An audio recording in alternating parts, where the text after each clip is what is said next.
పవన్ కళ్యాణ్ గారు కాకినాడ పోర్టుకు ఆకస్మికంగా తనిఖీలు చేసి ఒక బోట్‌ని, ఒక షిప్‌నైతే సీజ్ చేయండి అన్నారనమాట. ఈ సీజ్ ద షిప్ అనే పదాన్ని జన సైనికులు దేశవ్యాప్తంగా ట్రెండ్ చేస్తా ఉన్నారు. భయంకరంగా ట్రెండ్ చేస్తా ఉన్నారు.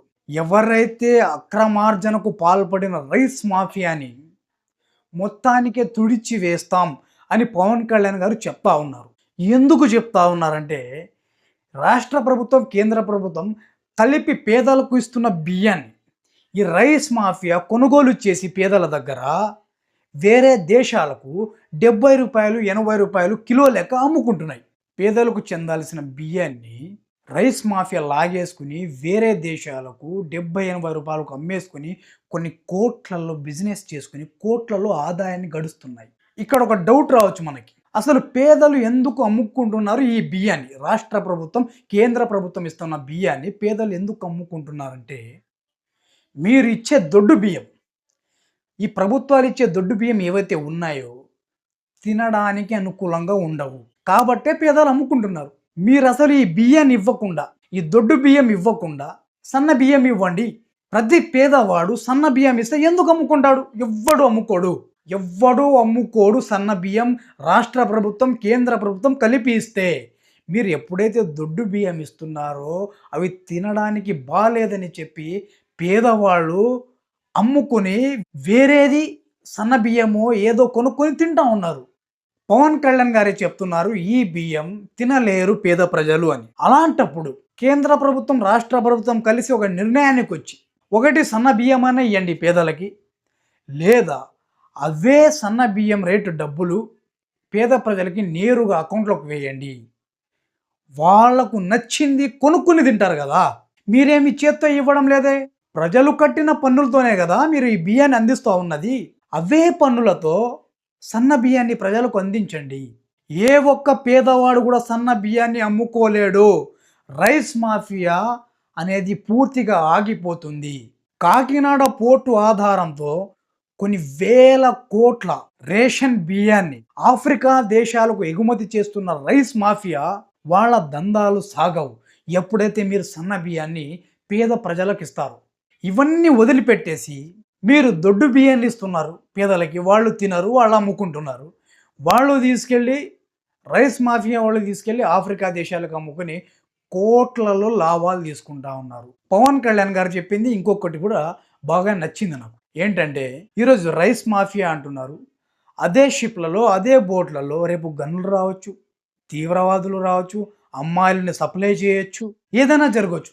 దేశానికి నష్టం కలిగించే పనులు జరగవచ్చు కాకినాడ పోర్టులో అని పవన్ కళ్యాణ్ గారు చెప్పడం మంచిది, మంచి అంశం అది.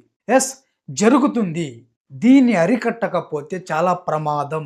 దేశ రక్షణకు కూడా చాలా ప్రమాదం. గంజాయి రావచ్చు, వెపన్స్ రావచ్చు, ఏదైనా రావచ్చు. అలా ఏవైనా రావడం ఒక్కసారి మొదలు పెడితే దేశ రక్షణ మీదే క్వశ్చన్ మార్క్ వస్తుంది. అది కూడా ఏపీ ప్రభుత్వం ద్వారా. ఏపీ ప్రభుత్వంలో కాకినాడ పోర్ట్ ఉంది కాబట్టి ఆంధ్రప్రదేశ్కు పెద్ద మచ్చ అవుతుంది అని చెప్పేసి పవన్ కళ్యాణ్ గారు అయితే చెప్తా ఉన్నారు.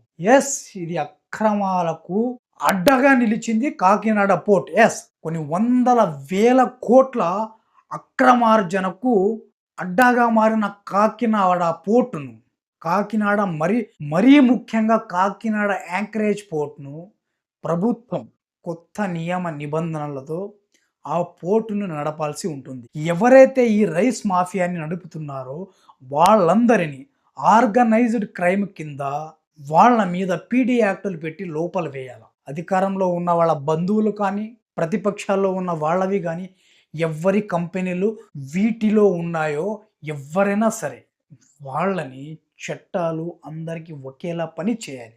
ఎవ్వరిని వదిలిపెట్టాల్సిన ప్రసక్తే ఉండకూడదు. ఇన్ని వందల వేల కోట్ల రైస్ మాఫియా జరుగుతున్న తరుణంలో పవన్ కళ్యాణ్ గారు ఆకస్మికంగా తనిఖీ చేసి ఈ వ్యవస్థను పూర్తిగా నాశనం చేస్తా అని చెప్పిన పవన్ కళ్యాణ్ గారి ప్రాణాలకు కూడా ముప్పు ఉంది, హాని ఉంది. కేవలం రైస్ మాఫియా అనేది రాష్ట్రంలో ఒకటి కాదు, కేంద్ర ప్రభుత్వంలో కేంద్ర మంత్రులను కూడా ఇన్వాల్వ్ చేసింది అని చెప్తా ఉన్నారు. అలాంటప్పుడు పవన్ కళ్యాణ్ గారు చాలా జాగ్రత్తగా ఉండాలి. వీళ్ళ అక్రమ దందాలు, అక్రమ ఆదాయం నిలిచిపోతే వీళ్ళు ఎంతకైనా తెగించే అవకాశం ఉంది. పవన్ కళ్యాణ్ గారు జాగ్రత్తగా ఉండాలి. ఈ రాష్ట్రానికి ఉప ముఖ్యమంత్రి ఆయన. సముద్రంలో 9 నాటికల్ మైళ్ళ దూరాన్ని బోటులో వెళ్ళి వస్తున్నాడు పవన్ కళ్యాణ్ గారు. ఎలాంటి సెక్యూరిటీ లేకుండా. ఏ నాయకుడు ఇంతవరకు అలా వెళ్ళలేదు. ఒక ఉప ముఖ్యమంత్రి కాకినాడ పోర్ట్‌ని విజిట్ చేస్తానంటే రానివ్వకుండా ఆపడం, అది కూడా ప్రభుత్వంలో ఉన్న ఉప ముఖ్యమంత్రిని రానివ్వకుండా ఆపడం అనేది అది ఎంత పెద్ద మాఫియానో అర్థం చేసుకోండి మీరే.